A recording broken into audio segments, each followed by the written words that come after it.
Student, तो बेटा आज हम डिस्कस करेंगे पॉलिनेशन। ठीक है, इसे प्रीवियस लेक्चर में भी हमने डिस्कस किया था पॉलिनेशन का, तो आज थोड़ा सा रिवाइज कर लेते हैं। ठीक है, पॉलिनेशन बेसिकली होता क्या है? Transfer of pollen grain from male anther to female stigma.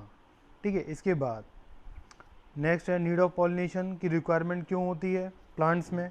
तो बेसिकली क्या होता है, जो मेल गैमेट होता है वो प्रेजेंट कहाँ पर होता है? पॉलन ग्रेन्स के अंदर। ठीक है, और जो कि क्या करता है, मीन्स जो फीमेल पार्ट जो होता है, ठीक है, ओवरी वाला, उसमें क्या होता है, ये एग सेल से क्या होता है, फ्यूज़ करके क्या बनाता है? जायगोट बनाता है। और जायगोट से ही क्या होता है, एक न्यू प्लांट हमारा बनता है। ठीक है, for this the pollen need to be transferred from stamen to stigma. और बेटा इस पूरी प्रोसेस के लिए, ठीक है, मीन्स किसके लिए? एक न्यू प्लांट को प्रोड्यूस करने के लिए हमें क्या होता है? पॉलिनेशन की रिक्वायरमेंट होती है। और इसी पॉलिनेशन में, जिसमें क्या होता है, जनरली जो एंथर होता है, ठीक है, उसके अंदर क्या होते हैं? पॉलन ग्रेन होते हैं। तो पॉलन ग्रेन का स्टिग्मा तक पहुंचने की जो प्रोसेस होती है वो किसके लिए ज़रूरी होती है? एक न्यू प्लांट के डेवलपमेंट के लिए। ठीक है, इसलिए पॉलिनेशन की ज़रूरत होती है। इसके बाद हमने डिस्कस किया था टाइप ऑफ पॉलिनेशन। तो बेटा कितने टाइप्स का होता है पॉलिनेशन? 2 टाइप्स का। एक होता है सेल्फ पॉलिनेशन एंड सेकंड होता है क्रॉस पॉलिनेशन। अब हम डिस्कस करते हैं सेल्फ पॉलिनेशन। तो बेटा सेल्फ पॉलिनेशन बेसिकली क्या है? Transfer of pollen grains from anther to stigma. ठीक है, जनरली याद रखना, ये तो डेफिनेशन हो गई हमारी पॉलन ग्रेन की, transfer of pollen grain from anther to stigma. लेकिन अब ये सेल्फ है, सेल्फ का मीन्स क्या? Of the same flower. ठीक है, अब यहाँ पर सेल्फ पॉलिनेशन क्यों है? क्योंकि यहाँ पर जो ट्रांसफ़र हुआ है पॉलन ग्रेन का, वो कहाँ पर, किसके बीच में हुआ है? सेम फ्लावर्स के बीच में। ऐसा नहीं कि एक ही प्लांट है हमारा और यहाँ पर डिफरेंट फ्लावर है, ऐसा नहीं होगा। यहाँ पर क्या होगा, जो सेम फ्लावर है उसी के ही स्टिग्मा पर क्या आएगा? उसी फ्लावर का एंड उसी फ्लावर के पॉलन ग्रेन्स क्या करते हैं? एंटर करेंगे। ठीक है, यहाँ पर अगर हम बात करें, सपोज करो ये सिंगल प्लांट है, सिंगल प्लांट पर हमारे 2 डिफरेंट फ्लावर हैं। ठीक है, इस अगर सपोज करो ए फ्लावर से बी फ्लावर की तरफ अगर कोई पॉलन ग्रेन जाता है, ठीक है, बी फ्लावर के स्टिग्मा पर, तो बेटा इसको सेल्फ पॉलिनेशन में हम काउंट नहीं करते। ठीक है, ये बेसिकली किस कैटेगरी में आ जाता है हमारा? ये क्रॉस पॉलिनेशन में। सेल्फ पॉलिनेशन में क्या होता है? बेसिकली एक ही फ्लावर पर, ठीक है, सपोज करो ए फ्लावर का पॉलन ग्रेन है और ए फ्लावर के स्टिग्मा पर ही जब ये जाता है तब इसको क्या बोलेंगे हम? Self pollination. इसलिए क्या है यहाँ पर? Same flower is called self pollination. अब देखिए सेकंड आता है हमारा cross pollination, transfer of pollen grain from anther to stigma. ठीक है, लेकिन यहाँ पर क्या है? Another flower. हो सकता है ये फ्लावर सेम प्लांट पर अलग अलग हो।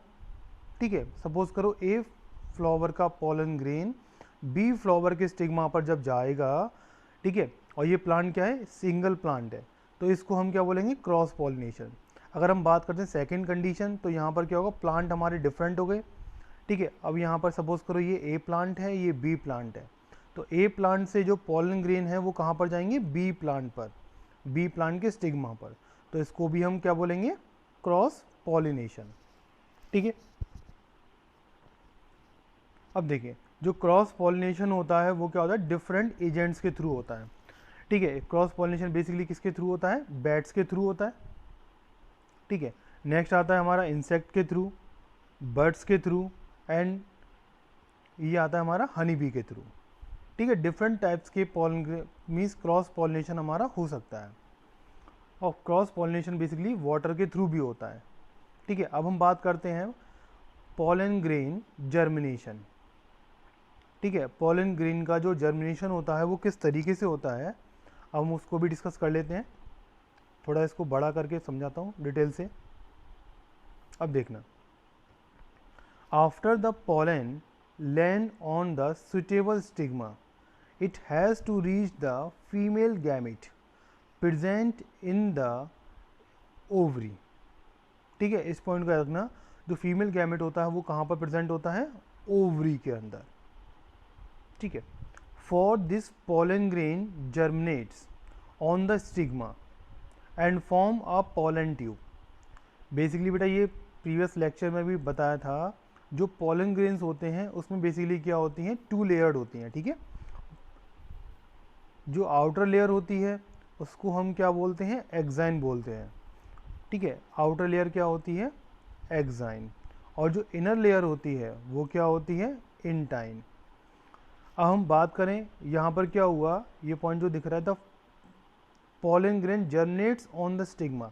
जब पॉलन ग्रेन प्रॉपर तरीके से स्टिग्मा पर आ जाता है और ये सिचुएट अच्छी तरीके से क्या होता है, सिचुएटेड हो जाएगा, तब क्या होता है, इसी पॉलन ग्रेन में जो आउटर लेयर होती है जिसको क्या बोलते हैं, एक्साइन, ठीक है, ये क्या होती है, रफ होती है, जिसकी वजह से ये पॉलन ग्रेन स्टिग्मा पर क्या होते हैं, ठीक तरीके से सिचुएटेड हो जाते हैं।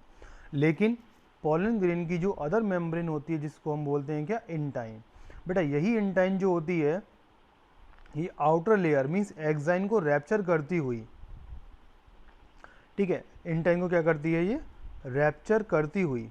देखो मैं डायग्राम के थ्रू बताते हैं। सपोज करो ये हमारी इंटाइन थी, इसके ऊपर क्या थी, एक्साइन। अब बेटा ये एक्साइन क्या करती है, बेसिकली आउटर लेयर है, लेकिन इंटाइन क्या करेगी, यहाँ पर जो एक्साइन की लेयर को रैप्चर करते हुई एक ट्यूब लाइक स्ट्रक्चर बना देती है। और यही ट्यूब लाइक स्ट्रक्चर थोड़ा सा बड़ा होने के बाद, ठीक है, इस तरीके से, और आउटर क्या है इसके, एक्साइन, ठीक है। अब यही जो पार्ट बनता है इसको हम बोलते हैं क्या, पॉलन ट्यूब बोलते हैं। इस पार्ट को हम क्या बोलेंगे, पॉलन ट्यूब बोलेंगे। और इसी पॉलन ट्यूब में जो हमारे इस पॉलन के अंदर जो मेल गैमेट थे, वही इस पॉलन ट्यूब के थ्रू कहाँ पर आ जाते हैं, फीमेल पार्ट पर। कहाँ पर, उस ओवरी के अंदर आने के बाद एग से फ्यूज हो जाते हैं, ठीक है। नेक्स्ट आता है, it travel through the style. Style के थ्रू, बेसिकली स्टाइल के थ्रू ट्रेवल करते हुए कहाँ तक पहुँच जाते हैं ये, रीच द ओव्यूल, जो कि कहाँ प्रेजेंट होता है, ओवरी में, ठीक है। अब देखो बेसिकली डायग्राम के थ्रू समझते हैं। यहाँ पर बेसिकली क्या था, जो पॉलन ग्रेन आया यहाँ पर, वो कहाँ पर, स्टिग्मा पर सिचुएटेड हो गया। अब इसी स्टिग्मा पर ये क्या बनाता है, एक ट्यूब सेल बनाता है, ठीक है, जिसमें क्या होता है, ट्यूब सेल न्यूक्लियस होता है, मीन्स क्या बनाएगा, ये पॉलन ट्यूब बनाएगा, जिसमें क्या होगा, न्यूक्लियस होता है, जिसको क्या बोलते हैं, मेल गैमेट बोलते हैं, ठीक है। अब जैसे जैसे क्या होगा, इसका डेवलपमेंट होता जाएगा पॉलन ट्यूब का, तो ये डेवलप होती हुई, ठीक है, कहाँ पहुँच जाएगी, ये फीमेल पार्ट तक, मीन्स ओवरी वाले रीजन तक। और ओवरी वाले रीजन वाला जो पार्ट होता है, जिसमें क्या होता है, एग सेल सिचुएटेड होता है, उस पार्ट को क्या बोला जाता है, एम्ब्रियो सैक बोलते हैं, ठीक है। ये बेसिकली जो पार्ट दिखाई दे रहा है, इस पार्ट को क्या बोलते हैं, एम्ब्रियो सैक, जिसमें बेसिकली क्या होती हैं, देखिए, अब देखिए, ठीक है। अब देखो मैं एम्ब्रियो सैक का डायग्राम बता रहा हूँ, जिसमें बेसिकली क्या होगा, अपर साइड पर क्या होती हैं, एंटीपोडल सेल होती हैं, ठीक है। और बेटा लोअर साइड में क्या होती हैं, 2 सिनर्जिड सेल होती हैं, ठीक। इसके 2 सिनर्जिड के बीच में क्या होता है, एक एग सेल होगी, ठीक है। इसके बाद सेंटर में क्या होते हैं, पोलर न्यूक्लियाई होते हैं, 2 पोलर न्यूक्लियाई होते हैं, ठीक है। अब देखो अपर सेल जो थी, इनका नाम क्या था, एंटीपोडल सेल, और ये बेसिकली क्या होती हैं, हैप्लॉइड होती हैं, ठीक है। और सेंटर में क्या है, ये पोलर न्यूक्लियाई, और ये बेसिकली क्या थे, हमारे 2 थे ना पोलर न्यूक्लियाई, इसलिए यहाँ पर N+N, तो इसका जो टाइप वो क्या हो जाएगा, ये डिप्लॉयड होते हैं, 2N होते हैं। अगर हम बात करें यहाँ पर ये सिनर्जिड्स की, तो बेटा सिनर्जिड जो होती हैं ये हेल्पर सेल होती हैं, जो कि पॉलन ट्यूब की एंट्री के लिए रिस्पॉन्सिबल होती हैं। और एग जो होता है ये भी क्या होता है, हमारा हैप्लॉयड होता है, ठीक है, इस चीज़ को याद रखना। तो बेटा ये कंप्लीट स्ट्रक्चर क्या बनाता है, पॉलन मीन्स एम्ब्रियो सैक बनाता है,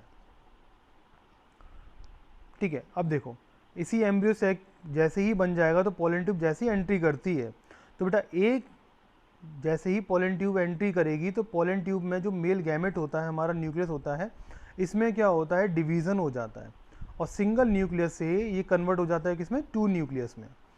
ठीक है, तो बेटा एक न्यूक्लियस जैसे ही पोलन ट्यूब हमारी एग सेल के पास आती है तो हमारा एक न्यूक्लियस क्या करता है, इस एग सेल के साथ फ्यूज़न करता है। जब मेल गैमेट एग सेल के साथ फ्यूज़न करेगा, ठीक है, तो क्या बनता है, जायगोट बनता है। ठीक है, इस चीज़ को याद रखना, क्योंकि mail and female gamete fuse करके क्या बनाते हैं, जायगोट बनाते हैं। ठीक है, अब बात करें हम जो दूसरा मेल गैमेट था, ठीक है, दूसरा जो गैमेट था वो क्या करता है, इस सेंटर में क्या थे हमारे पोलर न्यूक्लियाई। ठीक है, इनके साथ फ्यूज़न करेगा। ठीक है, अब देखो पोलर न्यूक्लियाई का स्ट्रक्चर क्या था हमारा, 2n था, प्लस एक n और आ गया इसमें, तो यहाँ पर क्या हो गया, 3n हो गया। और बेटा जो स्ट्रक्चर बनता है फ्यूज़न के बाद, पोलर न्यूक्लियाई से जो मेल गैमेट फ्यूज़न करता है, उस स्ट्रक्चर को हम क्या बोलते हैं, एंडोस्पर्म बोलते हैं। क्या बोलते हैं उसको, एंडोस्पर्म। ठीक है, और एंडोस्पर्म की जो नेचर होती है वो क्या होती है, ट्रिप्लॉइड होती है, और जायगोट की जो नेचर होती है वो क्या होती है, डिप्लॉइड होती है। ठीक है, इस चीज़ को याद रखना। ठीक है, और बेटा बेसिकली इस टाइप का जो रिप्रोडक्शन, जो हमारा फर्टिलाइजेशन होता है, इस टाइप के फर्टिलाइजेशन को क्या बोलते हैं, डबल फर्टिलाइजेशन बोलते हैं। ठीक है, इस चीज़ को याद रखना, इस टाइप के फर्टिलाइजेशन क्या बोला जाता है, डबल फर्टिलाइजेशन बोलते हैं। ठीक है, अब नेक्स्ट आता है इसमें डबल फर्टिलाइजेशन क्यों बोला गया, क्योंकि यहाँ पर एक मेल गैमेट तो क्या हुआ, एग सेल के साथ फ्यूज हुआ, और दूसरा मेल गैमेट किसके साथ फ्यूज हुआ, पोलर न्यूक्लियाई के साथ। अब नेक्स्ट आता है इसमें फर्टिलाइजेशन।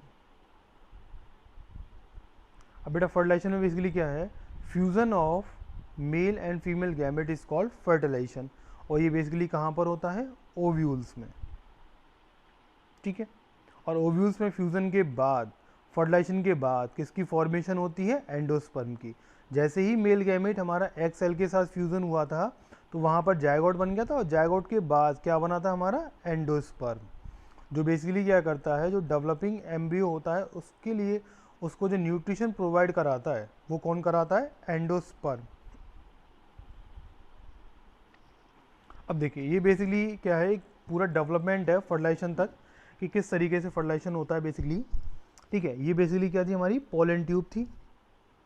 ठीक है, इस पोलन ट्यूब में ये तो हमारी, जिसमें क्या है, एक तो हमारा जनरेटिव न्यूक्लियस है, एक हमारा क्या है, ट्यूब न्यूक्लियस। जो फर्स्ट न्यूक्लियस, जो हमारा ट्यूब न्यूक्लियस था, ये फ्यूज़ किसके साथ करता है, एग सेल के साथ। ठीक है, और जो हमारा जनरेटिव न्यूक्लियस था वो फ्यूज़न करता है किसके साथ, पोलर न्यूक्लियाई के साथ। ठीक है बेटा, इसी तरीके से हमारा क्या होता है, ये फ्यूज़न होता है, फ्यूज़न के बाद हमारा ये ट्रिप्लॉइड एंडोस्पर्म सेल बनती है।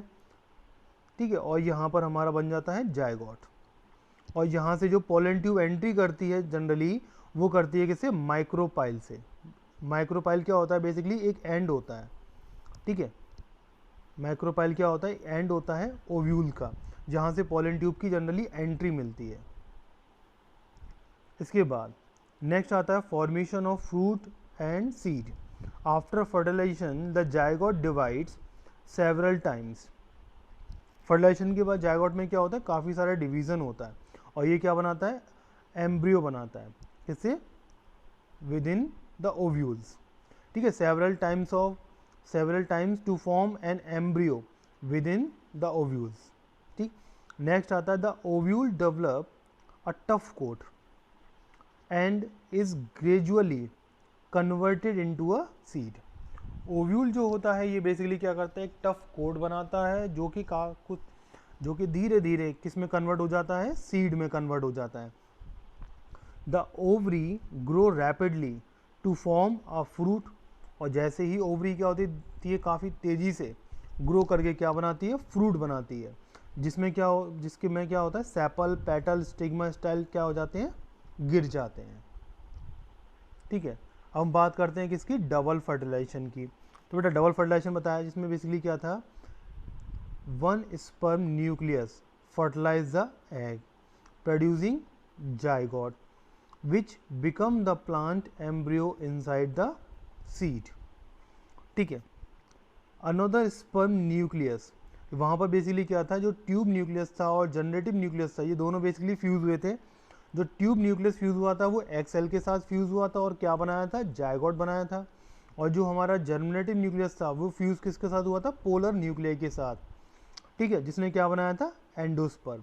अब देखो, another sperm nucleus fuses with the polar nuclei resulting in the triploid endosperm.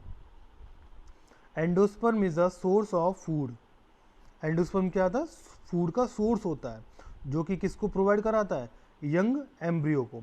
Basically fertilisation के बाद जब जायगोट बनेगा, जायगोट से क्या बनेगा, एम्ब्रियो बनेगा। और जब एम्ब्रियो का डेवलपमेंट होगा तो उसकी न्यूट्रिशन की रिक्वायरमेंट होगी उसको डेवलपमेंट के लिए, और वही न्यूट्रिशन कहाँ से आता है, एंडोस्पर्म से आता है, ठीक है।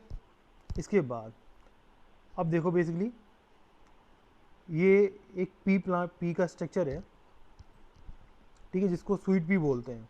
तो बेटा स्वीट पी में ये बेसिकली क्या है, हमारे सीड्स हैं, ठीक है। इसके बाद ये हमारी ओवरी वॉल होगी, इसमें जो आउटर लेयर है, ठीक है। और इसको जो हमारी बेसिकली देखा होगा, पी के ऊपर एक लेयर होती है पतली सी, जिसको क्या बोलते हैं हम, पेरिकार्प बोलते हैं, ठीक है। इसके बाद आता है हमारा स्ट्रक्चर ऑफ सीड। तो सीड में बेसिकली क्या होता है, कॉटिलेडन्स होते हैं, ठीक है, जिसके बिहार पे हम पता करते हैं भाई ये मोनोकॉट है या डाइकॉट है। अगर इसमें 1 कॉटाइल है तो ये मोनोकॉट हो गया, और जिसमें क्या है बेसिकली 2 कॉटाइल्स हैं तो ये किस कैटेगरी में आ जाता है, डाइकॉट में। सीड के अंदर क्या होते हैं, हमें 2 पार्ट देखने को मिलते हैं, एक प्लीम्यूल होता है, एक रेडिकल पार्ट होता है, ठीक है। प्लीम्यूल जो होता है ये बेसिकली शूट के डेवलपमेंट के रिस्पॉन्सिबल होता है, और रेडिकल जो होता है ये रूट के डेवलपमेंट, ठीक है। अब देखो डायग्राम के थ्रू समझते हैं। अब देखो, सपोज करो ये हमारा एक सीड है, ठीक है। सीड से जो लैंड के ऊपर की तरफ वाला जो पार्ट डेवलप होता है वो डेवलप होता है किससे, प्लीम्यूल से, ठीक है। और लैंड के नीचे की पार्ट जो डेवलप होगा वो होता है किससे, रेडिकल से, ठीक है। तो बेसिकली प्लीम्यूल से क्या होता है, शूट डेवलपमेंट होता है, और शूट ही जब मैच्योर हो जाता है तो किस में कन्वर्ट हो जाता है, स्टेम में, ठीक है। नेक्स्ट आता है germination of seeds. Seed germinate किस तरीके से करता है, अब देखिए, the seed contain the future plant और embryo which develop into seedling under appropriate condition. This process is called seed germination. Basically जैसे ही सीड हमारा क्या हो गया, एम्ब्रियो से ऐसे बाहर आता है, ठीक है, तो वो क्या करता है, इसमें सीडलिंग होना स्टार्ट हो जाती है, और जैसे ही उसको एप्रोप्रिएट कंडीशन मिलती है, प्रॉपर कंडीशन, फेवरेबल कंडीशन मिलती है, तो वो क्या करता है, न्यू प्लांट को बना देता है, ठीक है। अब बेसिकली इसके स्ट्रक्चर है, यहाँ पर स्ट्रक्चर को देखते हैं। अब देखें इस स्ट्रक्चर में बेसिकली क्या है, जो शुरुआत में सीड था, ठीक है, लोअर पार्ट क्या, रेडिकल, और अपर पार्ट जिसको हम क्या बोलते हैं, प्लीम्यूल, उसको यहाँ पर क्या बोला गया, हाइपोकॉटाइल, ठीक है। इसी को याद रखना, हाइपोकॉटाइल और एपिकॉटाइल पार्ट में कंफ्यूज नहीं होना है, ठीक है। रेडिकल और प्लीम्यूल में कंफ्यूज नहीं होना, ठीक है ना। अब देखिए यहाँ पर क्या आ गया, कॉटिलेडन आ गए। अब देखो बेसिकली जो हाइपोकॉटाइल वाला जो पार्ट था, ठीक है, वो क्या करता है, बेसिकली लैंड के लोअर पार्ट जो होते हैं उसको डेवलपमेंट के रिस्पॉन्सिबल होता है, और जो एपिकॉटाइल वाला जो रीजन होता है, ठीक है, वो क्या करता है, लैंड के ऊपर जो भी प्लांट का डेवलपमेंट होगा उसके लिए रिस्पॉन्सिबल होता है, ठीक है। इस चीज़ को याद रखना। सीड में बेसिकली क्या होते हैं, हमारे 2 पार्ट होते हैं, जैसे प्लीम्यूल होता है, रेडिकल होता है, सेम वैसे ही क्या होते हैं, हाइपोकॉटाइल एंड एपिकॉटाइल। एपिकॉटाइल बेसिकली अपर पार्ट को डेवलपमेंट करता है प्लांट के, और हाइपोकॉटाइल जो होता है वो बेसिकली प्लांट के लोअर पार्ट को डेवलप करता है, ठीक है। इसके साथ ही बेटा हमारा ये वाला चैप्टर में जो प्लांट में सेक्सुअल रिप्रोडक्शन था वो हमारा फिनिश हो जाता है।